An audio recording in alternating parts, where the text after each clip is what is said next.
What's up, people? It's Teenage Girl 30 here, and I haven't done these in a while. But before I actually go on to this, I'm going to have a little bit of an announcement to make. I am going to be going back to my hometown to actually see Hell in a Cell. I'm not going to be at the event because the event is too freaking expensive to actually get tickets. So what I'm going to do is I'm actually going to go with my friends to actually see it in a bar. But before we actually go to see this event, I'm decided to have like a little bit of a pre-show. I actually invited my friends to be along this entire thing, and what we're gonna do is like we're gonna probably do a live stream from 4 to 4:30, just about Hell in a Cell. What my homegirl Tama Girl 101, or Lily, what I call her, and my homeboy D, what he thinks about it. He's a bigger wrestling fan than I am, and he was into TNA before I got into TNA. So honestly, I want to hear his views about Hell in a Cell, as well as my homegirl Tama Girl, her views about Hell in a Cell, and also if you guys want to ask questions about wrestling related, anything like that, you can do it from probably maybe 4 o'clock on down to probably maybe the last 5 minutes. The last 5 minutes is gonna pretty much be no holds bar. If you want to pretty much ask us anything about, well, actually ask me anything. If they're comfortable in asking personal questions, that's gonna pretty much be on them. But for me, if you wanna, whatever I'm comfortable in asking, either or, it's going to be pretty much whatever question you want to ask us for the last 5 minutes is going to be, anything for the last 5 minutes. So if you want to join us, we're going to actually have a live stream from 4 to 4:30. That's 3 o'clock Central Time, 2 o'clock Mountain Time, and 1 o'clock, 1 o'clock on the West Coast. In the UK, I believe that's at 9 p.m. So if you want to check it out, by all means do. You guys are invited. But let's get on to the power rankings of October 20th, shall we? Okay, at number 25, at a stagnant 25, is Jinder Mahal. Um, the fact that he's on this list really does still shock me, but that's pretty much what it is. Um, I will call her back later. But anyway, um, at number 22, drop it going from 22 to 24 this week. Got a little bit interrupted, but anyway, is Zack Ryder and Santino Marella. They're actually at number 24 this week. Since the fact that they lost to Dolph Ziggler on main event, and let's face it, they really haven't had a lot of decent wins as of late. They actually went down 2 rankings from 22 to 24. Now, moving up from 24 to 23 this week is Caitlyn, and it's pretty much because her storyline is definitely picking up. So that makes sense for her to actually go up one rank, and because she's also wrestled against Beth Phoenix, the Superstars, and Beth Phoenix is pretty much above her in my opinion. So actually, that would make sense for her to go up from 24 to 23. Now, going up from 23 to 22 this week is Tensai. The fact that he had a victory over Michael McGillicuddy on Superstars kind of helped him a little bit, I guess, since I wouldn't really consider Michael McGillicuddy a little bit higher than him. I consider Tensai to be higher on the food chain, but he went up from 23 to 22 this week. Now, going down, and this kind of breaks my heart, going down from 20 to 21 this week is Wade Barrett. I don't know why. Wade Barrett has had some really epic matches, in my opinion. The match that he had between him and Sheamus 3 times was pay-per-view worthy. He really brought his A game the entire time. And the fact that he goes down one rank really is a shocker to me. But this is a bigger shocker to me. Heath Slater goes up from 21 to 20. Yeah, the fact that he's actually a leader of this faction is hilarious to me. I'm sorry. He really hasn't done anything, in my opinion. And the fact that he's actually gone up because he beat Brodus Clay is pretty stupid. He actually had help. But either or, he's at number 20 this week. Now, going down from 19 to 7, from 17 to 19 this week is R-Truth. Pretty much because of the fact he hasn't been on the air. And that's pretty much why he dropped 2 ranks. That was their reason. Now, at a stagnant 18 this week is Layla. Even though Layla really hasn't seen a lot of action, she has had a lot of interest in the storyline between her, Eve, and Caitlyn, as well as the fact that she beat Natalya on SmackDown. So she's at a stagnant 18 this week. Now, going up from 19 to 17 are the primetime players. They actually did have a decent match between Zack Ryder and Santino Marella. That's one thing I'm going to say about that. So they went up from 19 to 17 this week. Now going down from 15 to 16 is The Miz. I'm shocked at this. The Miz has had a lot of heat on him as of late, and the fact that he literally got in the face of Larry King, as well as had some really good matches, and his in-ring performance was excellent, in my opinion, as a heel. He actually goes down one rank. I guess the fact that he lost to Kofi Kingston, but still, I really do feel like he should be at a stagnant 16 instead of dropping one rank from 15 to 16. He should be at a stagnant 15. My bad. He shouldn't really be moving up or down at all, in my opinion. But that's just me. All right, moving down again from 14 to 15 is Brodus Clay.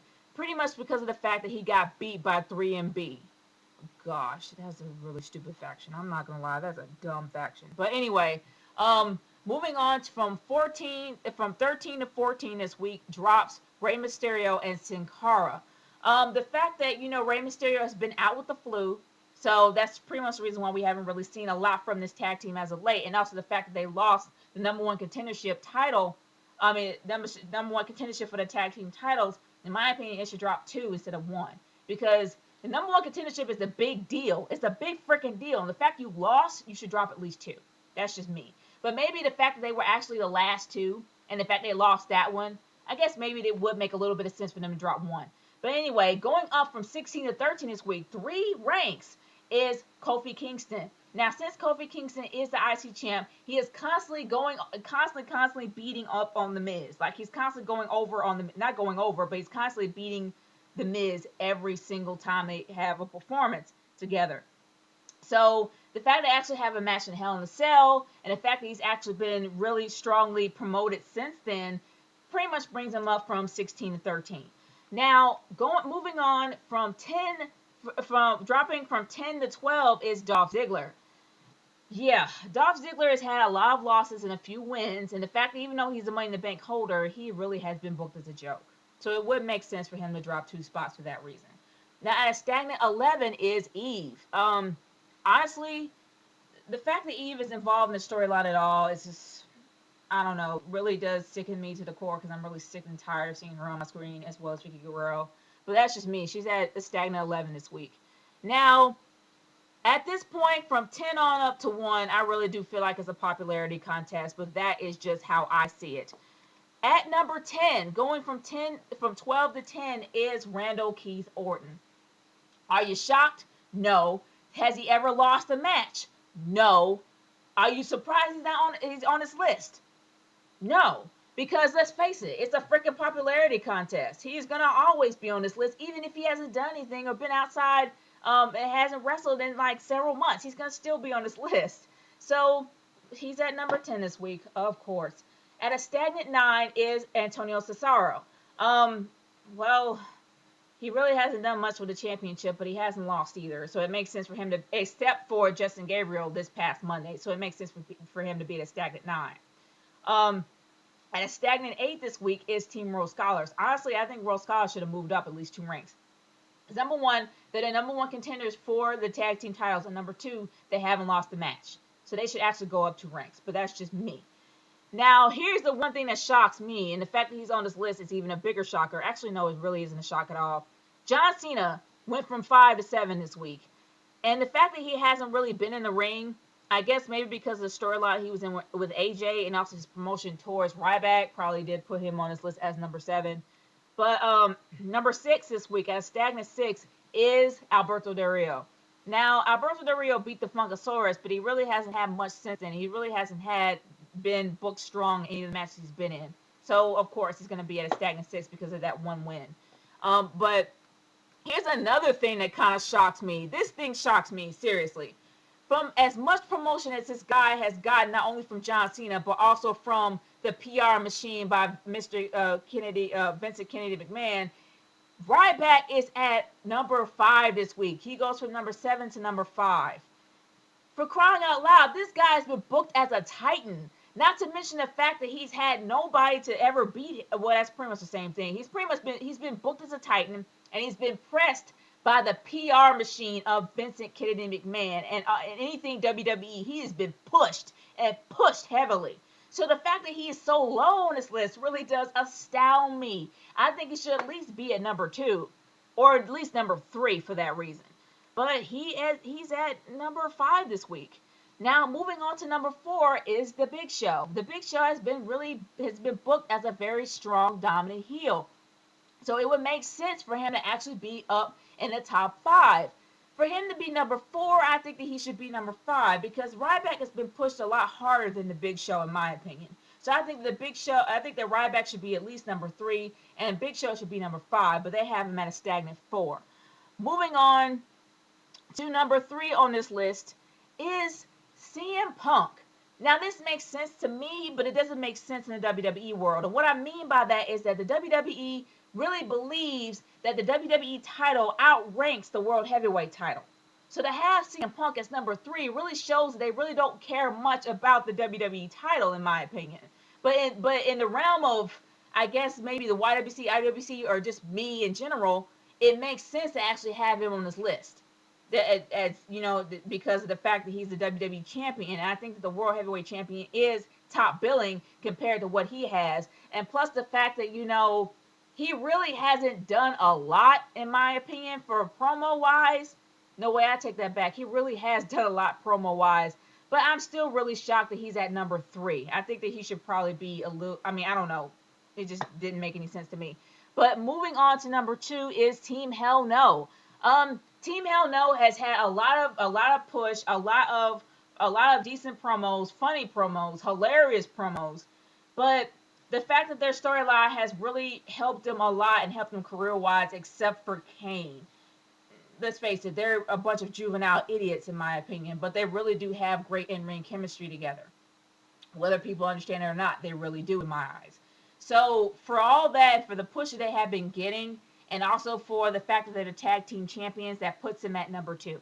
Should we be surprised who number 1 is? No, not really. Number 1 is Sheamus. I mean, Sheamus has had some awesome matches with Wade Barrett. Not 1, not 2, but 3 pay-per-view worthy matches with Wade Barrett.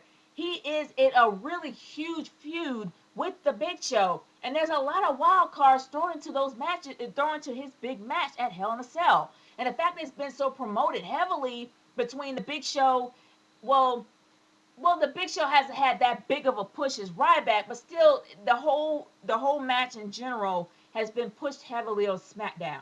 So honestly, seeing that really does make sense for Sheamus to be number 1, and also the fact that he's the World Heavyweight Champion. That makes sense. But what do you think? Do you really believe that that Sheamus is going to keep his title? Do you believe that Sheamus is going to lose it to the Big Show, or the fact that Dolph Ziggler is going to come out of nowhere and just steal it from him?